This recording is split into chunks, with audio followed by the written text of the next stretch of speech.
Hey. Here we are again with another Dion Fortune. Fantastic author. This one's the Esoteric Philosophy of Love and Marriage. A little bit tantric, if you will. Which is interesting considering in the West they didn't reveal much about Tantra at all until, later. It's a very thin book, as you can see.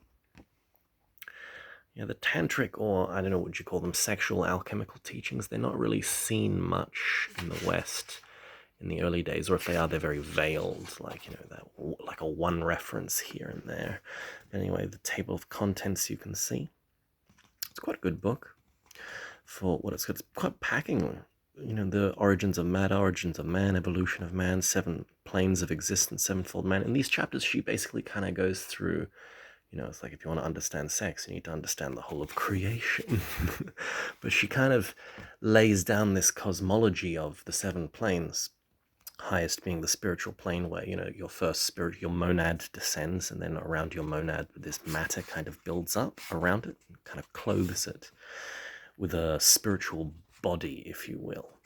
And then in the next, level down, the same principle happens, and the next level down, the same things happen until, you get the mental body, the astral body, etc., etc. You get a physical vehicle on each of the 7 planes. And there's a life force that runs through each of the vehicles in each of the 7 planes. So on, like the astral plane, it's obviously when the life force flows through it, it's creativity, it's art, it's emotion. When the life force flows through the, the mental body, it's obviously, thought or great, ideas and aspirations, etc. Or on the 5th plane, it's abstract thoughts that, come from a brilliant philosopher or something. But when the life force flows through the physical body, that manifests as sex. And so she talks kind of, about sex and the pluses and negatives about, the marriage systems and kind of the world and stuff like that. Sorry, I'm just sharpening my lens here. Basically, she ends up saying something like, there are 2 energies inside. Well, there's an energy inside man, there's energy in women. They're both filled with life force. And so when you connect, there's this mixture happen. The 2 energies rush together like 2, what do you call it?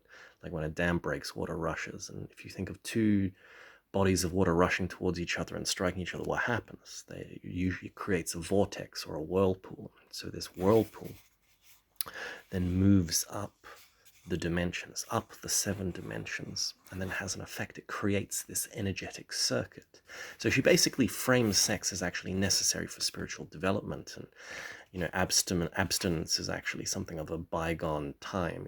Abstinence and asceticism, it had its place and there was a certain logic to it, but nowadays they're different. And, a man, needs a woman and a woman needs a man to reach the highest levels of initiate, which is also another interesting thing. In one point, I think she says, everybody knows that to reach the higher degrees, a man needs a woman. And I'm like, Dion, revealing some interesting stuff. It kind of reminds me of, if everybody's read Magic Black and White by Franz Hartmann, it's not even in the main book, it's like in the footnotes of that book. It's like in one of the chapters he goes through, there's like a footnote in the Franz Hartmann book, Magic Black and White, where it's like a massive footnote. It takes up most of the page, and there's a bit where Franz Hartmann's talking about another alchemist, and he basically mentions this guy, and he says, he had faculties, he had this, he had that, his name was Prestel, blah, blah, blah, and he could like project images with his mind, and it's like, whoa, this guy sounds crazy. But he says, this guy never finished the work.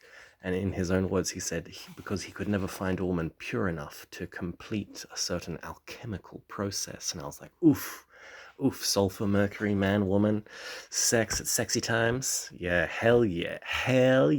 So anyway, it's an interesting book, and I think she frames it quite well, although once again, it's still veiled to a degree.